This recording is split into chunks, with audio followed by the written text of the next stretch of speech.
గురుభ్యో నమః. శ్రీ గణేశాయ నమః. శ్రీకృష్ణ పరబ్రహ్మణే నమః. ఓం నమో భగవతే వాసుదేవాయ. శ్రీ బలరాముడు. సాధారణంగా జనులకు తెలిసినవి 10 అవతారాలే. అవే దశావతారాలుగా ప్రసిద్ధి చెందాయి. మరి ఈ 19వ అవతారం ఏంటి?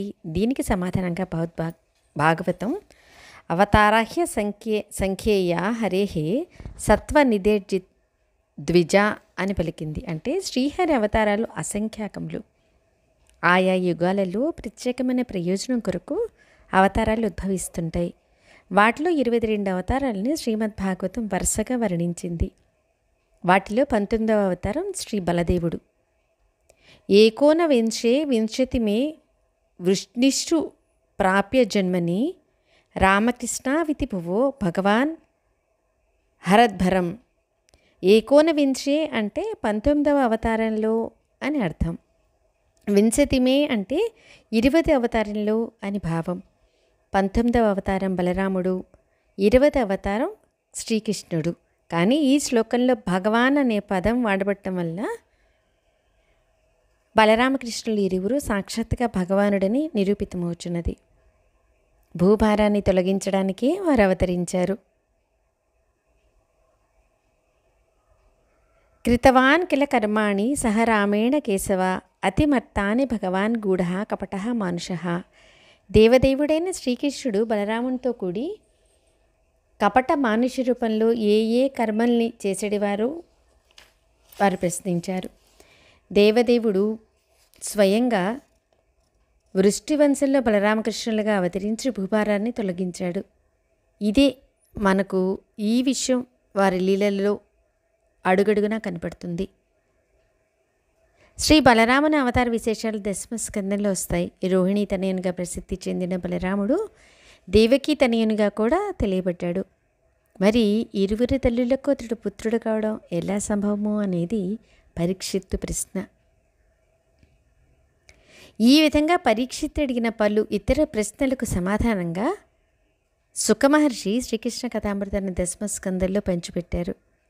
దేవకి అష్టమ గర్భం తనకు మృత్యువని తెలిసిన కంసుడు దేవకి వసుదేవుని కారాగృహంలో బంధించి వారి 6 పుత్రులను వరుసగా సంహరించాడు. పూర్వజన్మలో ఆ 6 పుత్రులు కాలనేమి తనయులు.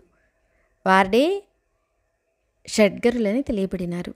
వారు తమ తాతయ్యన హిరణ్యకశిపుని సాంగత్యాన్ని విడిచిపెట్టి దేవతల నుండి కానీ మహారోగం నుండి కానీ గంధర్వ యక్ష చారణ మనుషుల్లో ఎవరి నుండి కానీ మరణం లేనట్టి వరాన్ని బ్రహ్మదేవుని నుంచి పొందారు. కానీ హిరణ్యకశిపునికి ఇది తెలిసి బ్రహ్మదేవుని అర్చించినందుకు వారి మీద మండిపడ్డాడు. తదుపరి జన్మలో వారు దేవకీ గర్భమును జన్మించి తమ ప్రస్తుత జనకుడైన కాలనేమిచే చంపబడతారని శపించాడు. ఆ విధంగా కాలనేమి కంచుడయ్యాడు. షడ్గర్భులు దేవకీ సుతులయ్యారు. ఈ విషయం హరివంశంలో వర్ణించబడింది. తర్వాత శ్రీకృష్ణుని ప్రధానాంశయగు సంకర్షణుడు దేవకీ గర్భంలో ప్రవేశించాడు. శాపవశులైన కాలనేమి 6 పుత్రులు గర్భంలో ప్రవేశించడం వలన దేవకీ గర్భం అపవిత్రమైంది. దానిని పవిత్రమనర్చి దేవదేవుని ఆవిర్భావానికి రంగం ఏర్పాటు చేయడానికే సంకర్షణుడు ఆదిశేషుడు 7వ సంతానంగా ఆమె గర్భంలో ప్రవేశించాడని ఆచార్యులు అభివర్ణించారు. ఈ సంకర్షణుడే మహర్షులు కీర్తించడి అనంతదేవుడు ద్వితీయ చతుర్వ్యూహము. కానీ దేవదేవుని ఆజ్ఞచే యోగమాయ అతని దేవకీ గర్భం నుంచి గోకులంలోని రోహిణీ గర్భానికి మార్పించింది. అందరూ కూడా దేవకికి గర్భవాతం జరిగిందని అనుకున్నారు. దేవకి కూడా భీతురాలైంది. కానీ యోగమాయ ఆమెకు ధైర్యం చెప్పి వాస్తవాన్ని ఎరిగించింది. ఆ విధంగా బలదేవుడు దేవకికి రోహిణికి పుత్రుడయ్యాడు. ఒక గర్భం నుంచి వేరొక గర్భానికి ఆకర్షించబడడం వలన అనగా గర్భ సంకర్షణ వలన అతను సంకర్షణుడనే నామంతో ప్రసిద్ధి చెందాడు. వసుదేవునికి పలువురు భార్యలు ఉన్నారు. వారిలో దేవకీదేవి ప్రధానురాలు. పౌరవి, రోహిణి, భద్ర మొన్నవారు ఇతర భార్యలు. కంచుని భయం వలన యాదవులందరూ వివిధ దేశాన్ని ఆశ్రయించగా రోహిణి నందుని ఇంట చేరింది. అందువల్ల దేవకీ గర్భము రోహిణి గర్భానికి మార్చబడగా బలరాముని జన్మము గోకులంలో జరిగి అతడు నందుని ఇంట ప్రేమగా పెరిగాడు. కృష్ణుడు గోకులంలో నందగృహంలోనే పలు లీలలు చేయనున్నాడు కాబట్టి బలరాముని జన్మం కూడా అక్కడే జరిగింది. ఆ విధంగా సోదరులు ఇరువురు కలిసి అద్భుతమైన లీలలను కావించి తమ వారికి పరమానందాన్ని కలిగించారు. శత్రువులకు పరమ భీతిని కలిగించారు. భక్తులకు పరమ శ్రేయస్సును వసగారు. నందగోకులంలో యశోదాతనయంతో పాటు రోహిణీనందనికి నామకరణం చేసింది గర్గమునియే. తన దివ్య గుణాలతో బంధుమిత్రులకు పరమానందం కలిగిస్తాడు కాబట్టి రాముడని, అమిత బలసంపన్నుడవుతాడు కాబట్టి బలుడని, 2 వంశాలను కలుపుతాడు కాబట్టి ఇతడు సంకర్షణుడుగా కూడా పిలువబడగలడని ఆయన చెప్పారు. వసుదేవుడు యదువంశీయుడు, అతడు క్షత్రియుడు. నందుడు వైశ్యుడు, కానీ వారి తండ్రి ఒక్కడే. వసుదేవుడు క్షత్రియ భార్యకు జన్మించగా నందుడు వైశ్య భార్యకు జన్మించెను. తర్వాత నందుడు వైశ్యకన్యను స్వీకరించగా వసుదేవుడి క్షత్రియ కన్యను వివాహం చేసుకున్నాడు. ఆ విధంగా తండ్రి ఒక్కడే అయినా కూడా వారు మాత్రం వైశ్య క్షత్రియులుగా మారారు. కానీ ఇప్పుడు బలదేవుడు వారిని ఒకటిగా చేసి సంకర్షణయ్యాడు. కృష్ణ బలరాములు నందగోకులంలో కలిసి చేసిన లీలలలో చోరలీలలు ప్రధానమైనవి. ఇద్దరూ తమ స్నేహితులతో కలిసి వెళ్ళి ఇరుగు పొరుగు ఇళ్లల్లో వెన్నను దొంగిలించేవారు. అందరినీ ముప్పతిప్పలు పెట్టేవారు. అయినా కూడా వారి లీలలు అందరికీ ఆనందాన్నే కలిగించాయే కానీ దుఃఖాన్ని కలిగించలేదు. ఒకరోజు అందరూ కలిసి ఆడుకుంటున్న సమయంలో బలరాముడు వచ్చి యశోదతో, అమ్మా, మన కృష్ణుడు మట్టి తిన్నాడు అని ఫిర్యాదు చేశాడు. తన ముద్దులు పట్టి మట్టి తినడమేంటని కలవరపడిన యశోద కృష్ణుని దగ్గరికి వెళ్ళి నోరు తెరిచి చూపమని అడిగింది. అప్పుడు ఆమెకు అతని నోటిలో సమస్త బ్రహ్మాండాలు గోచరించాయి. తాను తన పుత్రుడు కూడా అందులో కనిపించారు. దానితో ఆమె విస్మితురాలయ్యింది. కానీ శ్రీకృష్ణుడు తిరిగి మోహాన్ని ఆవరింపచేసి అంతా మరిపింపచేశాడు. అయినా తర్వాత శ్రీకృష్ణుడు తను మట్టి తినినట్టుగా ఒప్పుకున్నాడని ఆచార్యులు వివరించారు. ఈ లీల జరిగిన ప్రదేశమే గోకులంలో బ్రహ్మాండఘట్టమని పిలువబడుతోంది. బలరామకృష్ణులకు కొద్దిగా వయసు వచ్చిన తర్వాత గోవత్సములు మేపడం మొదలుపెట్టారు.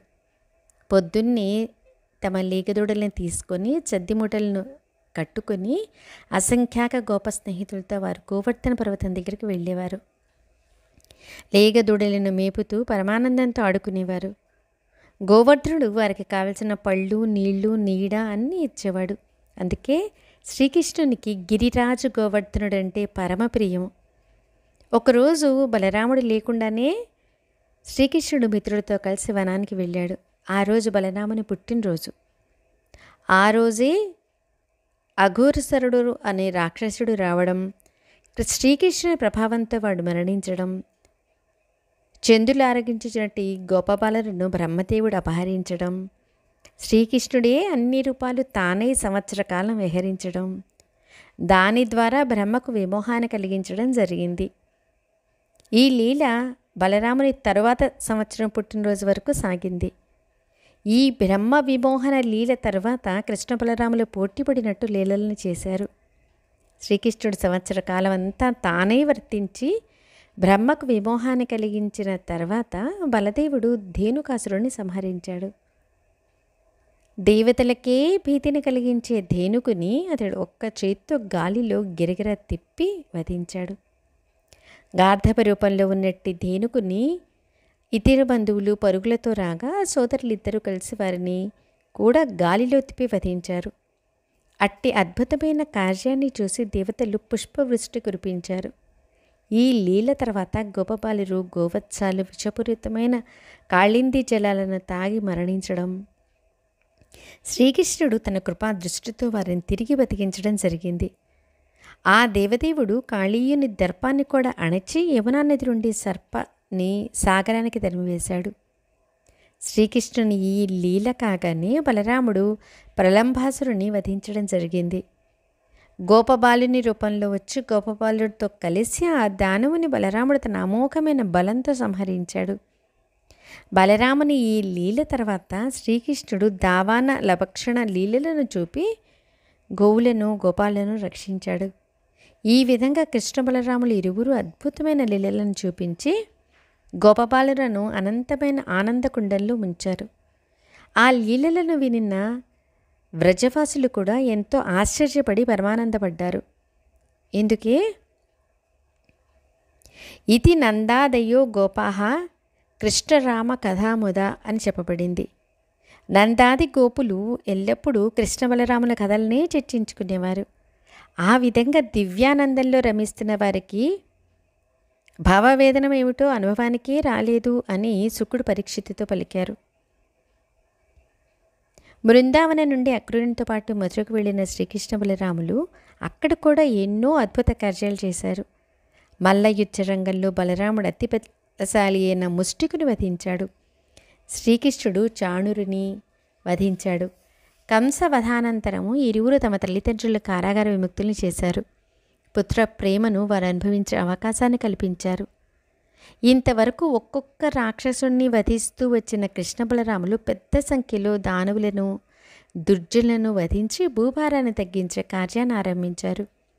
కంసుడు వధించబడిన తర్వాత అతని భార్యలు తమ తండ్రి అయిన జరాసంధుని వచ్చంతకు వెళ్ళి శ్రీకృష్ణుని వలననే తమకు వైదవ్యం కలిగిందని ఏడుస్తూ చెప్పారు.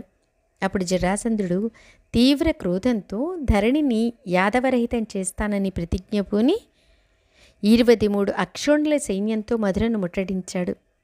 అప్పుడు బలరామకృష్ణులు దివ్యరథారుడులై రణరంగానికి విడిలి జరాసంధుని సైన్యాన్ని నశింపచేశారు. బలరాముడు వరుణపాశంతోనూ మానవ నిర్మిత తాళ్లతోనూ అతన్ని బంధించబోయాడు. కానీ శ్రీకృష్ణుడు బలరాముని వారించి జరాసంధుని వదిలివేయమన్నాడు. ఆ విధంగా అవమానించి పంపివేయబడిన జరాసంధుడు తిరిగి సైన్యంతో వచ్చి కృష్ణ బలరాములను ఎదిరించాడు. కానీ ఈసారి కూడా సమస్త సైన్యం నశించగా పరాజితుడయ్యాడు. అదే రీతిగా ఆ దుర్జనుడు 17 సార్లు ఓటమిని చవిచూశాడు. కానీ ఈ క్రమంలో భూభారం క్రమంగా తగ్గిపోసాగింది. 18వసారి కూడా వాడు దాడి చేసినప్పుడు ఒక విషమ పరిస్థితి ఎదురైంది. అదే సమయంలో కాలయవనుడనే యువన వీరుడు కూడా 3 కోట్ల మ్లేచ్ఛ సేనతో మధురను ముట్టడించాడు. అప్పుడు శ్రీకృష్ణుడు ద్వారకా నగరాన్ని నిర్మించి రాత్రికి రాత్రి యాదవులందరినీ అచటకు యోగబలంతో చేర్చి బలరాముని మధురకు కాపలా ఉంచి తానొక్కడే కాలయమునని ఎదిరించాడు. ఈ విధంగా బలరాముని సహాయంతో శ్రీకృష్ణుడు అద్భుతమైన లీలలను చూపి భూభారాన్ని హరించాడు. బలదేవుని భార్య రేవతి, ఆమె కుక్కుబుంది తనయ. రేవతుడనే రాజు సముద్రగర్భంలో కుశస్థలి అనే రాజ్యాన్ని నిర్మించాడు. అతనికి 100 సత్పుత్రులు ఉన్నారు. వారిలో అగ్రజుడు కుకుద్మి. కుకుద్మి తన పుత్రిక అయిన రేవతికి తగిన వరుడు ఎవరా అని ప్రశ్నించడానికి ఆమెతో పాటు బ్రహ్మలోకానికి వెళ్ళాడు. ఆ సమయంలో బ్రహ్మదేవుడు గంధర్వులు చేసే సంగీత విభావరిలో పాల్గొని ఉన్నాడు. క్షణం కూడా బ్రహ్మకు కుకుద్మితో మాట్లాడడానికి తీరలేదు. అందువల్ల కుకుద్మి ఆ కార్యక్రమం పూర్తయ్యే వరకు వేచి ఉండాల్సి వచ్చింది. చివరికి సంగీత విభావరి పూర్తి కాగానే ఆ రాజు బ్రహ్మకు నమస్కరించి తన చిరకాల వాంఛను తెలియజేశాడు. అతని మాటలను వినిన బ్రహ్మదేవుడు పెద్దగా నవ్వి, రాజా, ఎవరిని నీవు అల్లునిగా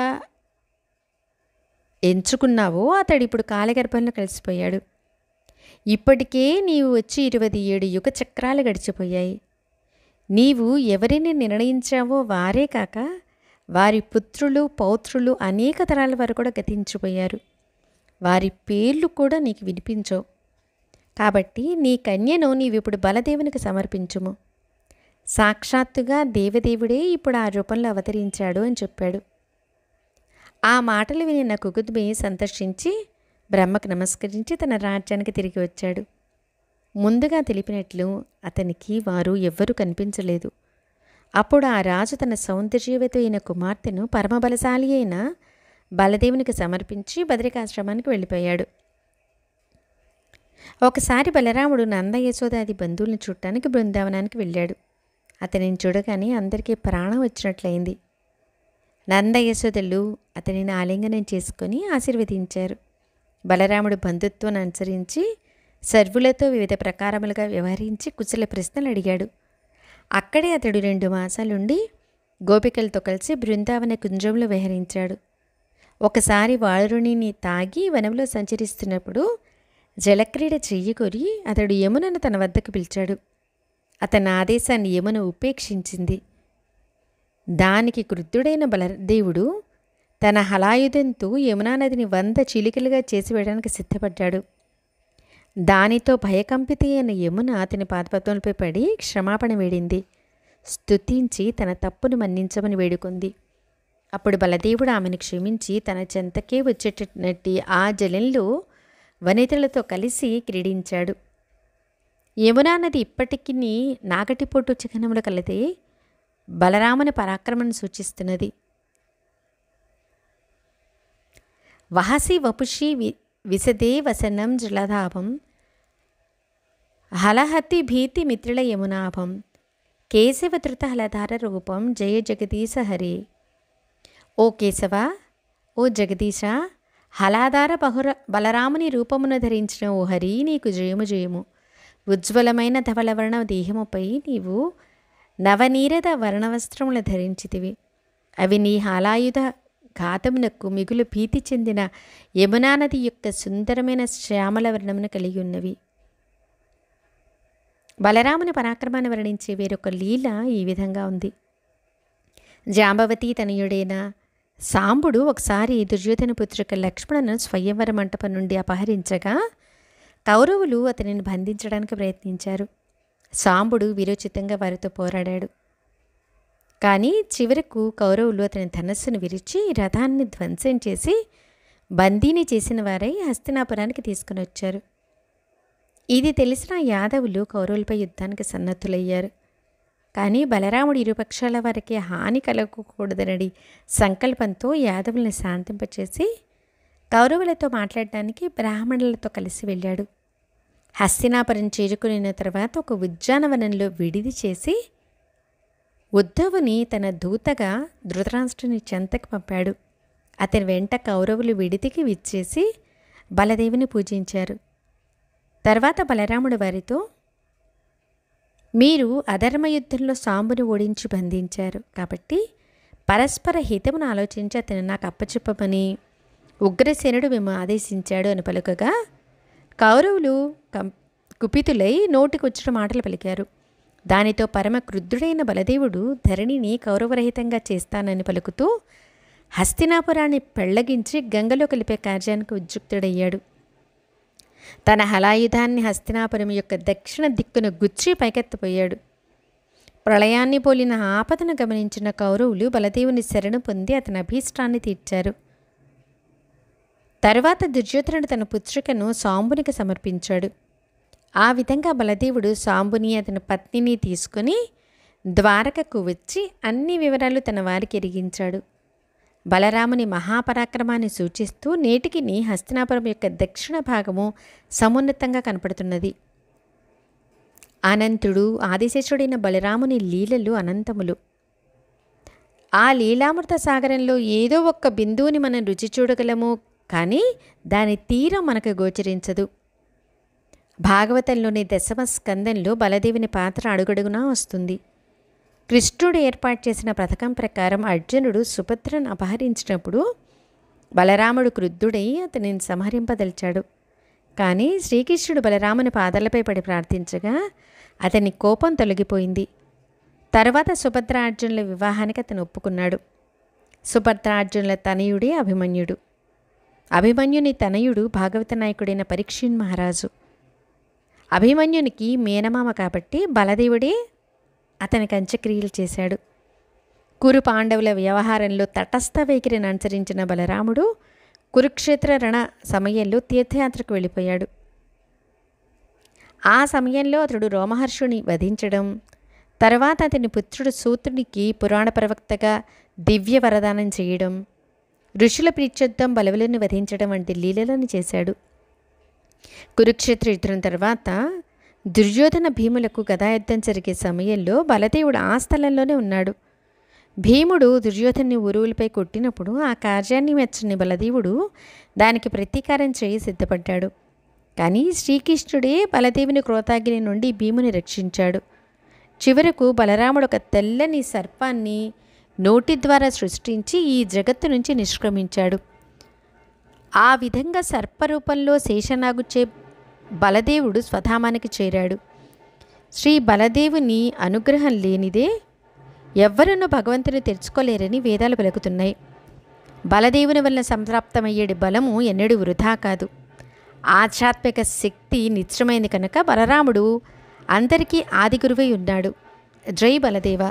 శ్రీకృష్ణ పరబ్రహ్మణే నమః. ఓం నమో భగవతే వాసుదేవాయ.